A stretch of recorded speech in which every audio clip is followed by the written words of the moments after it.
We are back. I look forward to this segment each and every Tuesday. Former Congressman Peter King. Congressman, how are you, your wife, and your family? Dominic, I'm doing great. How are you doing? I'm good. I'm glad to hear that, Congressman. So much to talk to you about on this hot day. And I know, as you've said in the past, you're in air conditioning right now. So I'm looking at my Twitter at my ex, Congressman King. Jimmy Fontanez of Staten Island says, Goya is not just a four-letter word or food brand. It means hashtag get off your ass and do something with your life and not let the welfare system eat you alive. Help me with this, Congressman. We've talked about this 1,000,001 times. Now, yes, you had a third candidate in the race for New York City mayor that threw the contest to Mamdani. But how can people be so stupid? And I hate to use that word, but to go for the kind that this guy was selling. We're looking at a 12-block homeless encampment near the Intrepid Museum. You can get your drugs and prostitution at the same place. We're looking at record high rents in Manhattan. We're looking at the bus fare, not a drop that Mamdani promised. We're looking at millions he's putting into supermarkets. He's not going to be able to deliver. The bodegas and the other supermarkets complaining, as you would expect, that he's going to run them out of business. I could go on and on and on. How could people go for this nonsense? I honestly don't know. And, as outraged and as concerned as I am about the threats to New York, I hate to say it, New York deserves it because the people, and again, having the right to vote is the most important right any person can have at all. And the fact that so many people didn't vote, the fact that those who did voted in a very uninformed way, New York is only itself to blame. And I think any of us who really feel strongly about this, our obligation is to try to turn that around somehow. And I would say pretty much the same people who are complaining the loudest either voted for Mamdani or didn't bother to go out there. These story, it's all the same. It doesn't matter who you elect. These guys are going to do whatever they want to do anyway. All that kind of stupid talk is what has led to this. The fact is that voters did rise up and they elected Rudy Giuliani, and that saved the city of New York. They confirmed that by voting for Mike Bloomberg. And then since then, again, they've sort of taken it for granted. I remember Joe Loder, when he ran for mayor in 2013, when Rudy had to step down, and I guess actually after Bloomberg had to step down, so that would have been 2017. He said when he was going around talking about the possible going back to crime or how things can happen, people had no idea what he was talking about. They had forgotten already what had happened just in the 20 years before that, when the city did have so much crime, when the city did have so much dirty streets, when you couldn't go on the subways. I mean, and all that somehow got forgotten, and people think that that just happened, that we had a safe city, that we had a great city. And now it's being undermined under us, and people don't know what to do. They're just sitting back complaining and bitching and moaning. And you got to get out. You got to vote. You got to talk to your neighbor to vote. You got to get, as you say, get off your ass. At least on election day, get out there and vote. Don't be sitting home and complaining. But Congressman King, and I know I'm a bit repetitive here, but he's a rapper. He'll be the first Muslim American mayor. Look at his smile. I mean, I just don't get it. How could you think that why would you want something for free? Congressman, you've worked all your life. I've worked all my life. We clearly understand we don't work, we don't eat, our families don't eat. It's that simple. Why? Moynihan warned us years ago, Senator Moynihan. Why do people think they're going to get something for free? Is it because of welfare?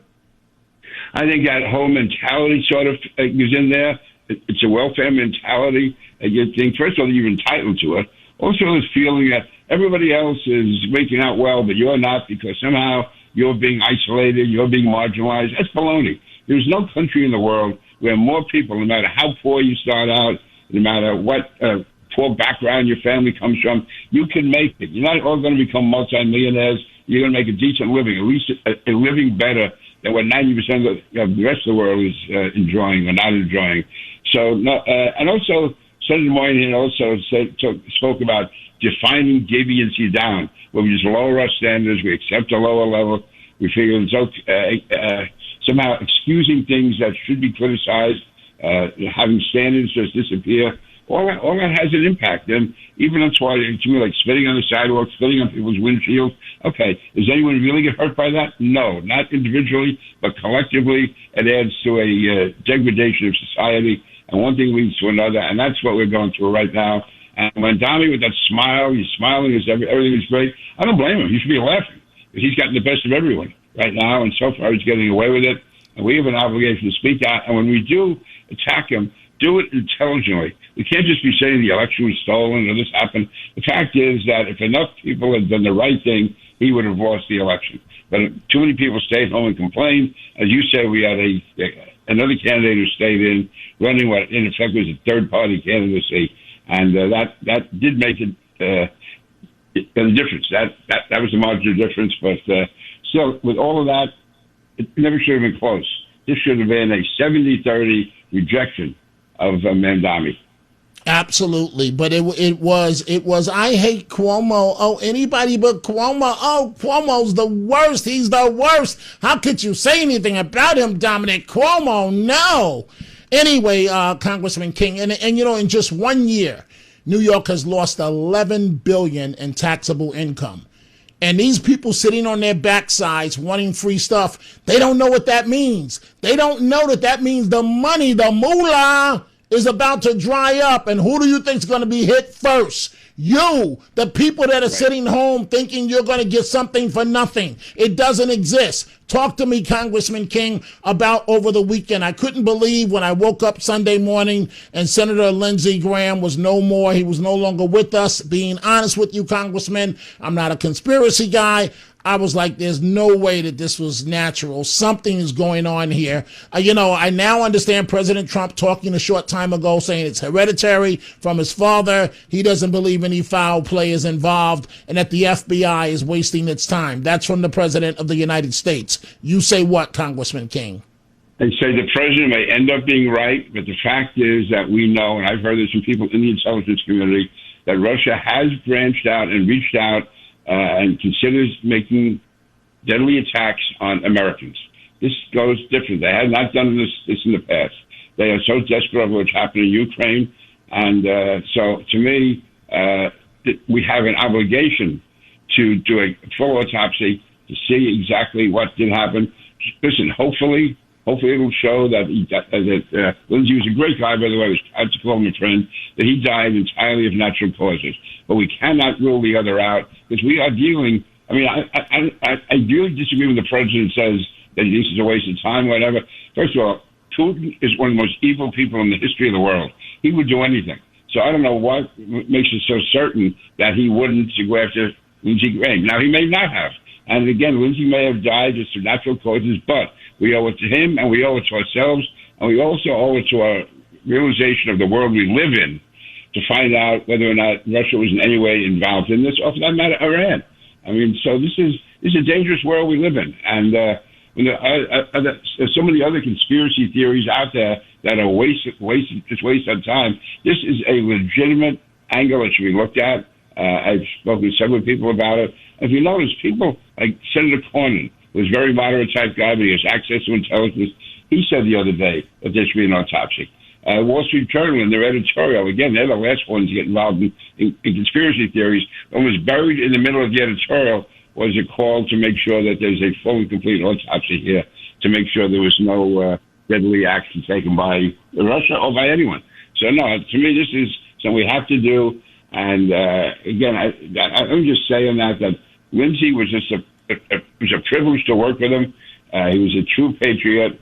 And I see some of the things said about him on Facebook and social media. It's absolutely disgusting. This guy was a true American patriot who literally gave his life and soul and his heart to the United States of America.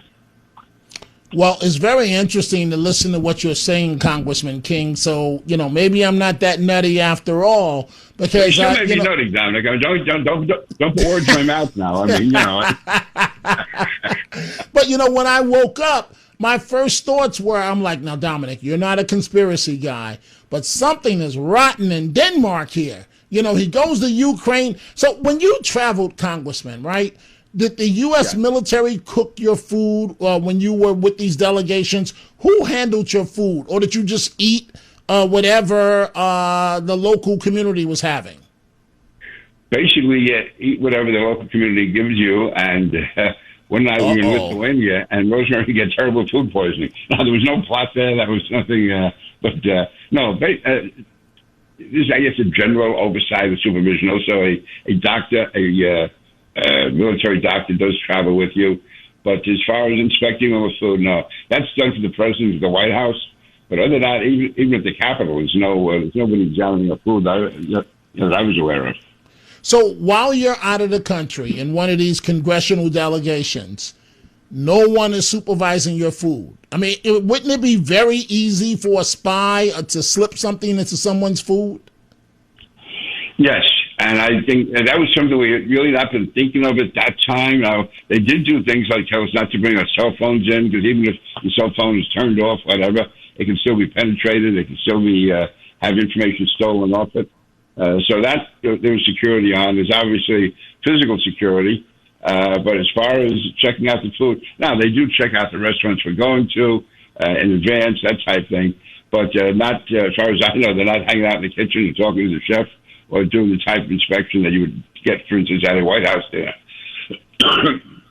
I think we live in a dangerous new world, and it gets more dangerous by the day and year. I mean, extra precautions were put in after 9/11 as far as the hotels that we were staying in to make sure that they were secure, that type thing. But now, considering what we've seen and what Russia is capable of in particular with poisons, that should absolutely be looked at. Wow. So we only have about a minute left. The situation in Iran, there's a deal. There's not a deal. 3 days, 4 days of bombing. Where do you think we stand right now? Where's this thing headed? I think it's time for President Trump to stop talking about a deal. This is not a real estate matter. These are not people that you can negotiate with. He could do that with Armenia and Azerbaijan. They were fighting over some territorial issue. No, this is a fight for civilization. Iran, they don't care how many people get killed. To them, it's an honor to be killed. So all of the normal standards of intelligence and courage and all that go out the window when you're dealing with Iran. They are total liars. They're vicious people. And the president also, I think, I don't see what purpose it serves to have Steve Witkoff, a real estate guy, over there negotiating with people who are hardened professionals. Give this to Iran. They've spent their whole life fighting and negotiating. This can go on forever. So once you start negotiations, they will last forever with these guys if you're looking to get away with it. All they understand is force, brute force, and the more deadly, the better it is. Unfortunately, it does appear to be that case. Congressman King, as always, it's an honor and a privilege to chat with you. Thank you very much. Dominic, thank you. And believe me, it's always a privilege. And now that I think about it, you're not that nutty. I don't know, Congressman, because I'm thinking about that grandfather in Wyoming. I've been to Yellowstone National Park. The animals are out, and you know, he tried his best to run. And imagine 1,000-pound bison that runs 3 times faster than you, coming up behind you, and so he had surgery, and it looks like he's going to be okay. I mean, can you imagine? Can you imagine being in that situation? No, I can't at all. And there's a good guy there with his grandson. I mean, my God, this is like the all-American story. And then to see that happen to him, and I wish they'd stop showing it so much on television. It's almost taken on like a humorous aspect, and how tragic that could have been. And how tragic it is that grandson sees that. The grandfather realizes what he went through. And I think also I didn't realize that people out there have barbecue tables set up where bisons are hanging around. I mean, God, yes. Everything. If you're bold enough, Congressman, if you're bold enough, my hotel, right? So I was there speaking. If you went a block up the road, that wild animals are right there, and you could drive I got to take a break, but Congressman, thank you. You could drive your vehicle past. If you get out the vehicle, you do whatever you want, but it's on you. This city boy that grew up in the project, several times I almost got out because that's how calm the animals looked. And I wanted to get out and see if I could walk up and pet them, but not up against 1,000-pound bison. And they were all around, just chilling. It looks like they're just relaxing until that tail starts wagging, and then you've got a problem. Congressman King, thank you.